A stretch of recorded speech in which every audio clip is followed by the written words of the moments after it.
evening.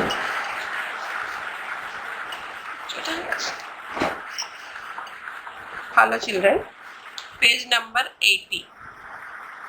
जिन लोगों के पास किताब है उन लोग पेज नंबर 80 निकालिए। अगर जिनके पास नहीं है तो यहाँ पे आप लोग को दिखाई दे रहा होगा, उसमें जूम करके यानी कि फोन को सीधा नहीं करके आड़ा करके देखिए, क्लैरिटी से दिखाई देगा। बिल्कुल ध्यान दीजिए, जो भी तुम लोग पढ़ रहे हो उसमें व्याकरण भी होगा। मैं इस पेज से आप लोगों को रचना के आधार पर वाक्य भेद भी पूछ सकती हूँ, कुछ भी शुद्ध वाक्य भी पूछ सकती हूँ। सो आप लोग जब भी गद्य भी खासकर गद्यांश पढ़ रहे हो तो उस समय ध्यान से हर एक शब्द एक वाक्य पर ध्यान दीजिए, ठीक है ना। चलिए स्टार्ट करते हैं। इसके पहले पेज नंबर 79 अपन क्या पढ़े थे कि समुद्र किनारे उसको मधुर आवाज सुनाई दे रही थी और उस आवाज से तातारा क्या है अपना सुध-बुध खो बैठ रहा था। अचानक उसका सुध-बुध वो किस तरह से सचेत हुआ, उसकी तंद्रा कैसे भंग हुई, समुद्र की लहरें उसके ऊपर उठी तो उसकी तंद्रा भंग हुई, है ना। गीत के स्वर बह रहे थे, वह विकल सा उस तरफ बढ़ता गया। अंततः उसकी नजर एक युवती पर पड़ी जो ढलती हुई शाम के सौंदर्य से बेसुध एकटक समुद्र की देह पर डूबते आकर्षक रंगों को निहारते हुए गा रही थी। यह एक श्रृंगार गीत था, यानी कि गीत के भी अलग अलग भाषा होती है, सौंदर्य होती है।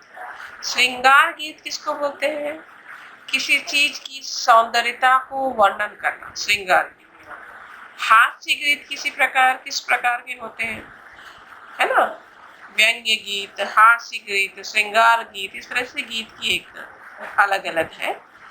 तो यहाँ पर वो जो युवती थी जो वो गाना गा रही थी, वो गाने की वो श्रृंगार थी, यानी कि वो भी जो है ना, वो युवती भी जो है ना शाम के सौंदर्य से, वो इवनिंग की जो खूबसूरती है उसकी सौंदर्य से बेसुध एकटक समुद्र की देह पर डूबते हुए, यानी कि वो भी पूर्ण रूप से समुद्र में की सौंदर्यता को आकर्षित करते हुए सूर्यास्त के रंगों को निहारते हुए यानी देखते हुए ताकते हुए गा रही थी। उसे ज्ञात ही ना हो सका कि कोई अजनबी युवक उसे निःशब्द ताके जा रहा, यानी कि वहां पर वो युवती अपने गीत में और प्रकृति की सौंदर्यता में डूबी हुई थी और उसको इतना एहसास भी नहीं हो रहा था कि उसे कोई एक अजनबी यानी कि अनजाना युवक उसकी ओर ताकते जा रहा था।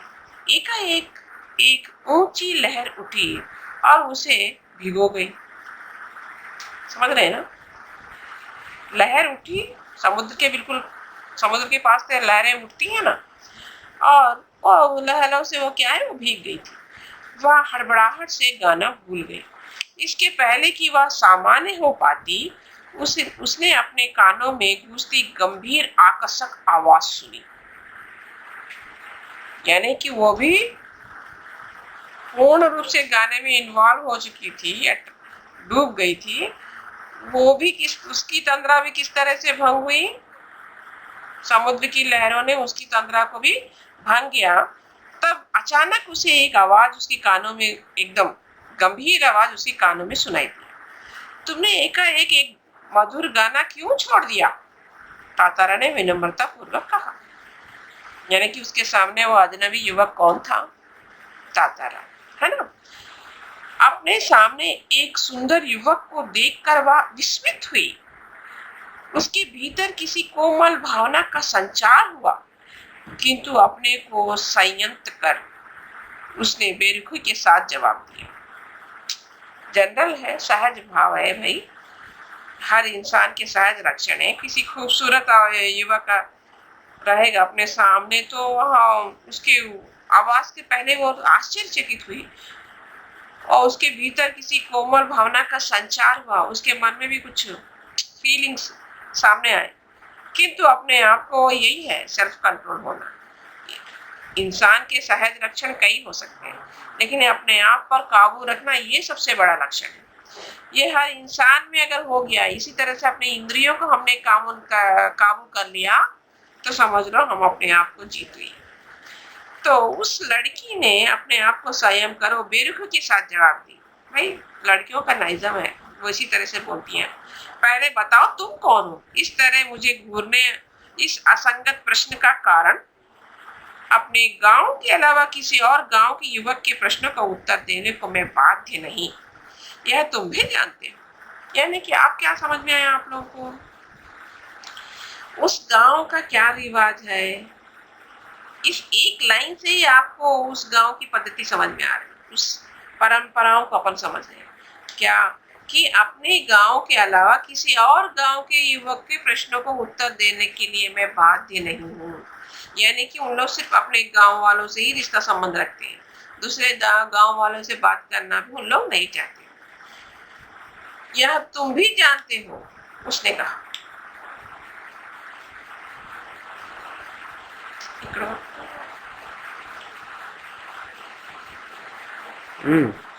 तातारा मानो सुध-बुध खोए हुए था।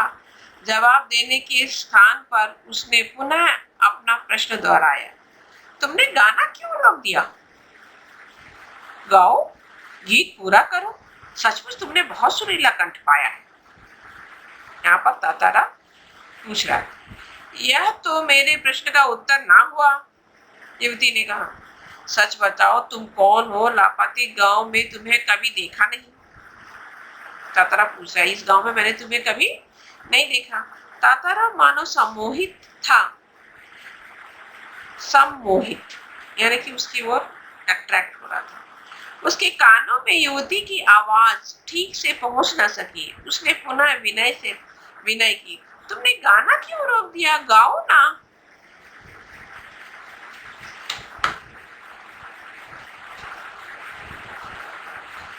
युवती झुंझला उठी, वह कुछ और सोचने लगी। यानी कि युवती पूछ रही है तुम कौन हो, मैं किसी और इस गांव के, अपने गांव के अलावा किसी और गांव के लड़कों के साथ में बात जवाब देने के लिए मैं बाध्य नहीं हूँ, है ना। लेकिन वो उसकी ओर ध्यान ही नहीं दे रहा, वो एक ही प्रश्न पूछ रहा कि तुमने यह गाना बीच में अभी क्यों, तुमने बहुत सुरीला कंठ पाया है ना, गाना क्यों रोक दिया, गाओ ना।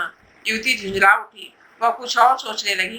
अंततः उसने निश्चय पूर्वक एक बार पुनः लगभग विरोध करते हुए कड़वे स्वर में कहा, ढींढता की हद है, मैं जब से परिचय पूछ रही हूँ और तुम बस एक ही राग आलाप रहे हो। एक ही राग आलापना, राग आलापना यानी कि अपनी ही बात को दोहराना, है ना। ये भी क्या है, मुहावरा है। गीत गाओ, गीत गाओ, आखिर क्यों? क्या तुम्हें गांव का नियम ही नहीं मालूम? इतना बोलकर वह जाने के लिए तेजी से मुड़ी। तातारा को मानो कुछ होश आया, तब इस जनाब को होश आया। तातारा को उसे अपनी गलती का एहसास हुआ।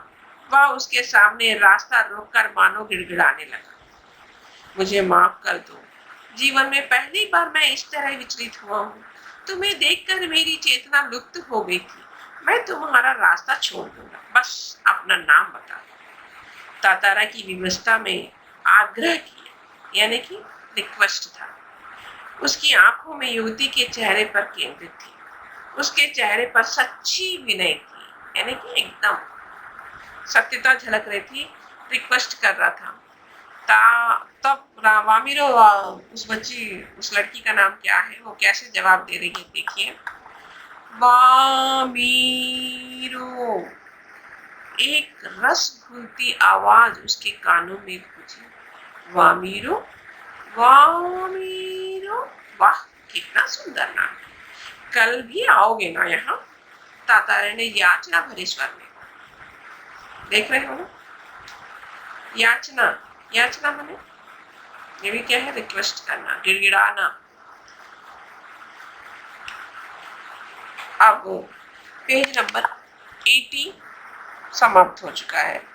इस पेज नंबर 80 में कितने मुहावरे आए हैं? उस मुहावरे का अर्थ वाक्यों में प्रयोग तैयार रहना चाहिए आप लोग। और इस पेज नंबर 80 में क्या कोई सरल वाक्य, संयुक्त वाक्य, मिश्रित वाक्य आया है? हुँ? इस वाक्य में, इस पेज नंबर 80 में क्या कोई देशी शब्द है? ये सब थोड़ा ध्यान दीजिएगा, है ना। पेज नंबर 81 हम पढ़ाने जा रहे हैं। नेक्स्ट पेज अपना है 81। 80 में अपन क्या पढ़े? तातारा वामीरो, है ना। तातारा ने लास्ट में सिर्फ रिक्वेस्ट किया, गिड़गिड़ाया कि कम से कम अपना नाम तो बता दे, और नाम बताई, वो भी अपने गीत के अंदाज में बताई। नाम उसने कैसे बताया? वामीरो को वामीरो, कितना सुंदर नाम है वो। उस नाम से ही वो लुप्त हो गया, है ना। फिर आगे बढ़ते हैं। देखिए, नहीं, शायद कभी नहीं, वामीरो ने अन्य मनस्कता पूर्वक कहा है, यानी कि मन में भले इच्छा हो लेकिन ऐसे ही कह दी कि नहीं, मैं फिर नहीं आऊंगी करके, और झटके से लापाती की तरफ बेसिक दौड़ पड़ी। पीछे तातारा का वाक्य गूंज रहे थे, वामीरो, मेरा नाम तातारा है, कल मैं इसी चट्टान पर प्रतीक्षा करूंगा, तुम्हारी बाट जोहूंगा, जरूर आना। वो बोल के चलेगी, और तातारा कहना कि क्या कहा कि कल हम यहाँ फिर मिलेंगे, तुम जरूर आना, मैं तुम्हारा बाट जोऊंगा। फिर अंडरलाइन, बाट जोना मीन्स इंतजार करना, ये मुहावरा। वामीरो रुकी नहीं, भागती सी गई। तातारा उसे जाते हुए निहारता रहा। वामीरो घर पहुंचकर भीतर ही भीतर कुछ बेचैनी महसूस करने लगी। उसके भीतर तातारा से मुक्त होने की एक झूठी छटपटाहट थी, यानी कि वो भी अंदर से उलझन महसूस कर रही थी। एक झल्लाहट में उसने दरवाजा बंद किया और मन को किसी और दिशा में ले जाने का प्रयास किया, यानी कि वो अपने मन को किसी और तरफ मोड़ने की कोशिश कर रही थी। बार बार तातारा का याचना भरा चेहरा उसकी आंखों में तैर जाता। उसने तातारा के बारे में कई कहानियां सुन रखी थी। उसकी कल्पना में वह एक अद्भुत साहसी युवक था, किंतु वही तातारा उसके सम्मुख एक अलग रूप में आया, सुंदर, बलिष्ठ, किंतु बेहद शांत, सभ्य और भोला। यानी कि तातारा का जो इमेज था उसके हृदय में वो कुछ और था, और वो सामने उसको कुछ और रूप में देख रही थी। उसका व्यक्तित्व कदाचित वैसा ही था जैसे वह अपने जीवन साथी के बारे में सोचती रही थी, किंतु एक दूसरे गांव के युवक के साथ यह संबंध परंपरा के विरुद्ध था, अतः उसने उसे भूल जाना ही श्रेष्ठ समझा, किंतु यह असंभव सा जान पड़ा। तातारा बार बार उसकी आंखों के सामने था, निर्मेश याचक की तरह प्रतीक्षा में डूबा हुआ। यानी कि वो कहा था ना कि कल मैं इसी चट्टान के पास तुम्हारा इंतजार करूंगा, तुम्हारा बाट जोहूंगा। याचक यानी कि याचना कर रहा था, रिक्वेस्ट कर रहा था, वही उसका चेहरा वामीरो के सामने, मतलब वामीरो उसके चेहरे को ही महसूस कर रही थी। किसी तरह रात बीती, दिन ढला, रात बीती, है ना। दोनों के बेहद व्यथित थे। किसी तरह आंच रहित एक ठंडा और उबाऊ दिन गुजरने लगा। उबाऊ मीन्स बोरिंग डे। क्यों दिन उसका उबाऊ लग रहा था? सोच सकते हो ना, क्योंकि वो शाम का इंतजार था, इनडायरेक्ट, है कि नहीं। शाम की प्रतीक्षा थी। तातारा के लिए मानो पूरे जीवन में अकेली प्रतीक्षा थी। उसके गंभीर और शांत जीवन में ऐसा पहली बार हुआ था। वह अचंभित था। दिखाई दे रहा ना आप लोगों को, इसलिए थोड़ा सा आगे खींच रहे हैं। साथ ही रोमांचित भी थे। रोमांचित माने इंटरेस्टिंग, क्योंकि वो कह तो दी थी कि मैं नहीं आऊंगी। अब देखिए क्या होता है आगे। रोमांचित भी।